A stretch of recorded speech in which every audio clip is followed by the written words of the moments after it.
அனைவருக்கும் வணக்கம். நான் doctor M S Vishayanandhini, Siddha physician, lotus women care hospital, PCOS Specialty Center, India's first exclusive Siddha hospital only for women, Shaibaba Colony, Coimbatore, KK நகர், சென்னை. இனியும் இந்த நிகழ்ச்சியில தொடர்ந்து நம்ம பெண்கள் சார்ந்த பல ஆரோக்கிய குறிப்புகளை பார்த்துட்டு வருங்க. அந்த வகையில இன்னைக்கு நம்ம சொல்லக்கூடியது 40-45 வயது கடந்த பின்னாடியே பார்த்தீங்கன்னா பெண்களுக்கு இந்த முகத்துல மங்கு அப்படிங்கிறது வந்துடுது, மலாஸ்மா அப்படின்னு சொல்றோம். ஸோ இந்த மங்குக்கான காரணம் என்ன, அதற்கான தீர்வு என்ன அப்படிங்கிறத பற்றி தான் இன்னைக்கு நம்ம பார்க்க போகிறோம். ஸோ இந்த மங்குங்கிறது எதனால் உருவாகுதுன்னா, நம்ம தோலில் இருக்கக்கூடிய நிறமிகளுடைய அளவு கூடுறதுனால, மெலனின் அப்படிங்கிற பிக்மெண்ட்டோடைய அளவு கூடுறதுனால தான் இந்த மங்கு உருவாகுது அப்படிங்கிறது நமக்கு தெரியும். ஸோ இந்த மங்கு உருவாகிறதுக்கான ரீசன்ஸ் என்ன அப்படின்னு பார்த்தோம்னா, நம்ம உடம்புல இருக்கக்கூடிய ஈஸ்ட்ரோஜன் ஹார்மோன் ஒரு பெரிய காரணமாக சொல்லப்படுது. இதை தவிர்த்து நிறைய காரணங்கள் இருக்குது.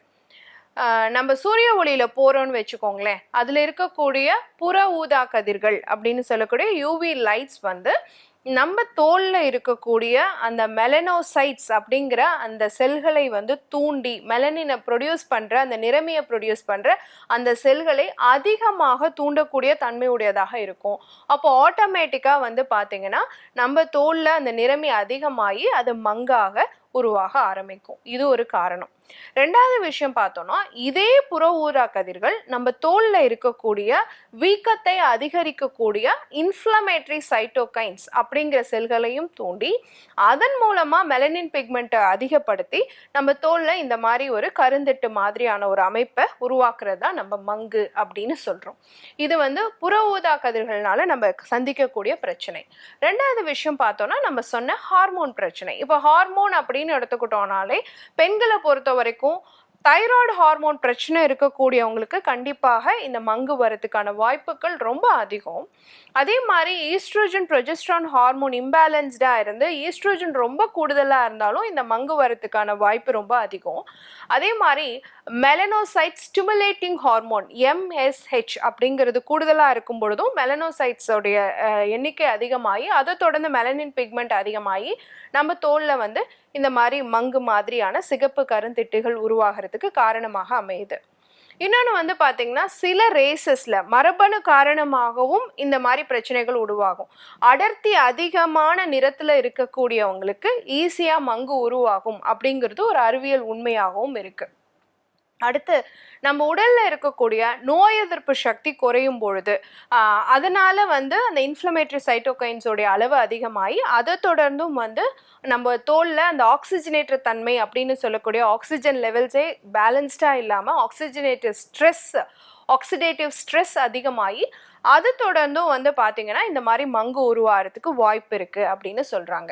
இப்போ தோல்ல இருக்கக்கூடிய பிளட் வெசல்ஸ்ல ஏற்படக்கூடிய சேஞ்சஸ், பர்டிகுலரா அந்த இடத்துல நெத்தி பகுதியிலையோ கண்ண பகுதியிலையோ இல்லை முகம் முழுவதுமே நமக்கு அந்த பிளட் வெசல்ஸ்ல ஏற்படக்கூடிய வாஸ்குலர் சேஞ்சஸ் காரணமாக கூட இந்த மாதிரி கருந்திட்டுகள் உருவாகலாம். இரத்த குழாய்களில் ஏற்படக்கூடிய மாற்றம் அப்படின்னு சொல்லப்படுது.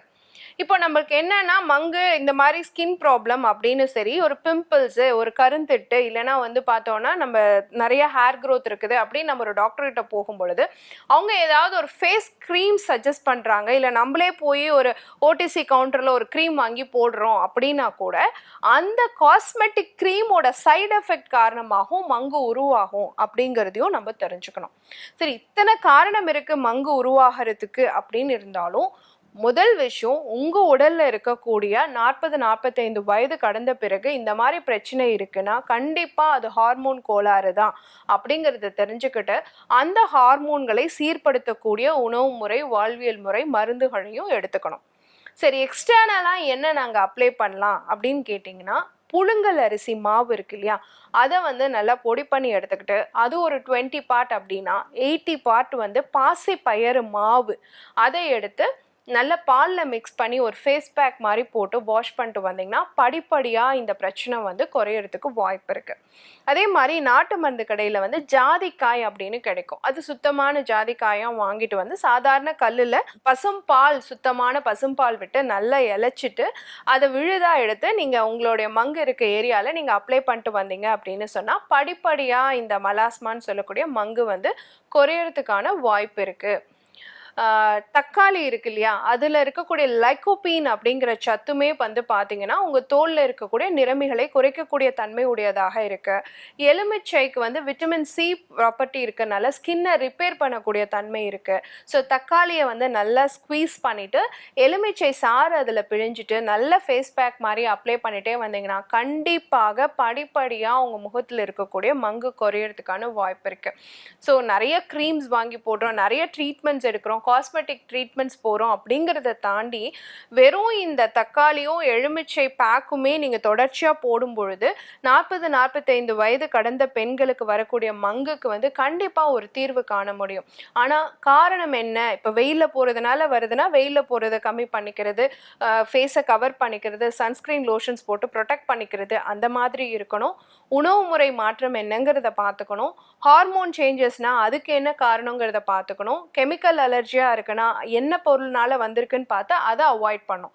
அதெல்லாம் பண்ணிட்டு நான் சொன்ன இந்த தக்காளி எலுமிச்சை பேக் போட்டுட்டு வந்தீங்க அப்படின்னு சொன்னால் கண்டிப்பாக உங்கள் தோலில் இருக்கக்கூடிய அந்த மங்கை வந்து குறைச்சிட முடியும்.